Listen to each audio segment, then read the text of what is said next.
Hello everyone, this is Neha Vats. कैसे हैं आप सभी लोग? आई होप सब लोग बहुत अच्छे होंगे एंड बहुत एक्साइटेड होंगे हमारे रूल नंबर 24 के लिए। देख लेते हैं आज क्या है रूल नंबर 24 में हमारे लिए। जी देखिए क्या लिखा हुआ है। यहाँ पर लिखा हुआ है article plus singular subject plus singular verb.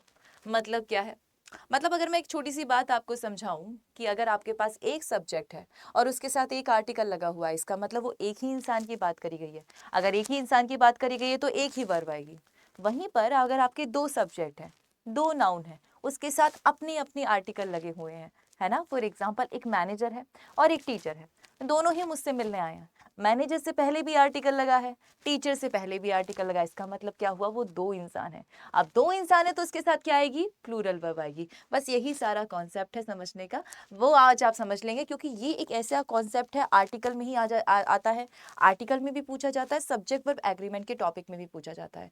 चाहे वो किसी भी टॉपिक में आ जाए, हमको अब ये समझना डिटेल में बहुत ज़रूरी है क्योंकि हमारे यहाँ क्वेश्चंस के चांसेस बहुत ज़्यादा बन जाते हैं। ठीक है, यहाँ से एरर के चांसेस बहुत ज़्यादा बन जाते हैं। जैसे क्या लिखा हुआ है, आपका आर्टिकल है, सिंगुलर सब्जेक्ट है, सिंगुलर वर्ब है। आपको बस इतना याद रखना है। अगर आपको बस इतना याद रखना है कि अगर आपके पास वन सब्जेक्ट है,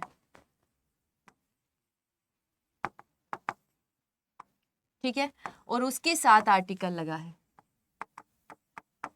एक ही आर्टिकल लगा हुआ है, तो इसका मतलब क्या हुआ? कि इसका मतलब ये हुआ कि वो सिंगुलर माना जाएगा। उसके साथ कौन सी वर्ब आएगी? सिंगुलर माना। बस अगर एक सिंगुलर इंसान है तो उसके साथ क्या माना जाएगा? सिंगुलर वर्ब ही तो आएगी।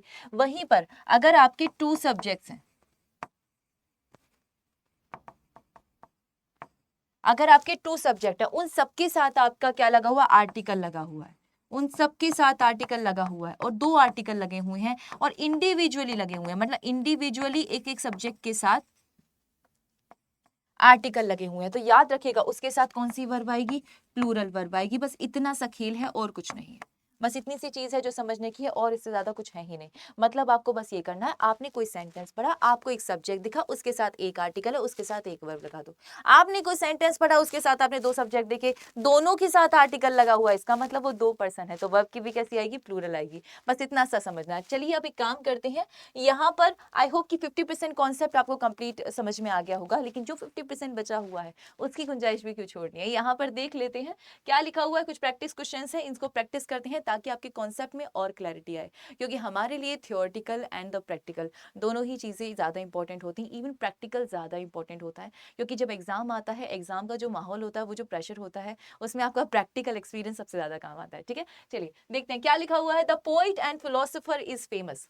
मतलब द पोइट, एक पोइट हो गया सब्जेक्ट, एक फिलोसोफर हो गया, वो फेमस है। अभी तक हमें नहीं पता कि ये दोनों एक ही इंसान है या दो। अब आप कहोगे दो कैसे होंगे? भाई सिंपल सी बात है, अगर एक पर्सन है, एक सिंगुलर पर्सन है, वो आपका पोइट भी हो सकता है और आपका फिलोसोफर भी हो सकता है ना। वो आपका फिलोसोफर भी हो सकता है। क्यों हो सकता है? इसलिए हो सकता है, जब मैं बात करूं रविन्द्रनाथ टैगोर की, तो वो पोइट भी थे और वो फिलोसोफर भी थे, तो एक ही इंसान के पास दो पोजीशन थी। तो ये कंफ्यूजन क्रिएट ना हो, इसलिए हमारे साथ क्या, हमारे पास क्या होता है? आर्टिकल होता है। जैसे ही मैंने देखा कि आर्टिकल सिर्फ एक ही पोजिशन के साथ लगा हुआ है, सिर्फ एक ही सब्जेक्ट के साथ लगा, इसका मतलब यही आर्टिकल है जो इसको भी डिनोट कर रहा है और इसको भी डिनोट कर रहा है। इसका मतलब एक ही पर्सन की बात हो रही है और उसके दो पोजिशन, दो डेजिग्नेशन बताई जा रही है। तो उसके साथ वर्ब भी कैसी आएगी? जब एक ही पर्सन की बात हो रही है तो एक ही पर्सन के लिए तो सिंगुलर वर्ब आएगी ना। एक हाथ है तो एक ही ग्लव्स पहनोगे, दो हाथ होंगे तो दो ग्लव्स पहनोगे, है ना। हाँ, तो ये क्या आ जाएगी? ये आपकी सिंगुलर वर्ब आएगी। जैसे ही आपने देखा एक पर्सन है, सिंगुलर वर्ब आई, सेंटेंस आपका सही हो गया।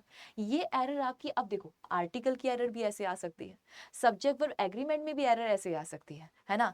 तो ये चीजें आपको, और ये चीजें आपको ज्यादा समझनी जरूरी है क्योंकि ये कंफ्यूजिंग होता है थोड़ा। ठीक है, थोड़ा सा साइकोलॉजी लगती है कि भाई एक इंसान की बात हो रही है या दो इंसान की। अब आगे अगर हम पढ़ें, क्या लिखा हुआ है? The poet and the philosopher are famous. अब मुझे बताइए, सेम सेंटेंस लिखा है मैंने, लेकिन कॉन्सेप्ट की क्लैरिटी हो जाए इसीलिए मैंने इस सेंटेंस को रिपीट किया है।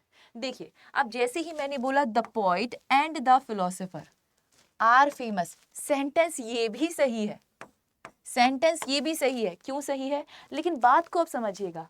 अब ये जो पोइट और ये फिलोसोफर है ना, ये दोनों, एक इंसान ये हो गया, एक इंसान ये हो गया, ये कितने हो गए? दो हो गए। अब हमने कैसे समझा कि ये दोनों अलग अलग इंसान हैं? वो ऐसे ही समझा जैसे ही आर्टिकल इसके साथ भी आया मतलब इसको डिनोट कर रहा है, अब इसके साथ भी आ गया मतलब इसको डिनोट कर रहा है। अगर एक ही आर्टिकल होता तो दोनों को डिनोट करता है ना। इसका मतलब जितने आर्टिकल उतने पर्सन, और जितने पर्सन उतनी वर्ब। एक से ज्यादा पर्सन आ जाते हैं, एक से ज्यादा सब्जेक्ट आ जाते हैं, तो अपने आप में क्या हो जाती है? वो वर्ब हो जाती है, प्लूरल वर्ब हो जाती है, राइट। तो ये सेंटेंस इसी वजह, इसका मतलब क्या है? अब दो लोग हैं, मतलब एक पोइट भी है, रविंद्रनाथ टैगोर भी है, और हमारे साथ में ओशो भी है। अब ये दो लोग हैं, दो लोगों के लिए आपकी दो वर्ब आ रही है। दो वर्ब का मतलब होता है प्लूरल वर्ब आ रही है, ठीक है। दो वर्ब का ऐसा मतलब नहीं कि आप दो दो वर्ब लगा दो, नहीं नहीं नहीं, ऐसा नहीं होगा, क्योंकि ये आपका एंड से जुड़ा हुआ है ना। हाँ, कंजक्शन से जुड़ा हुआ है, एक ही सेंटेंस में यूज होगा, एक ही वर्ब होगी, लेकिन वो प्लूरल वर्ब यूज होगी। ओके, तो इसलिए सेंटेंस ही करेक्ट हो जाता है। क्वेश्चन नंबर 3 क्या लिखा हुआ है?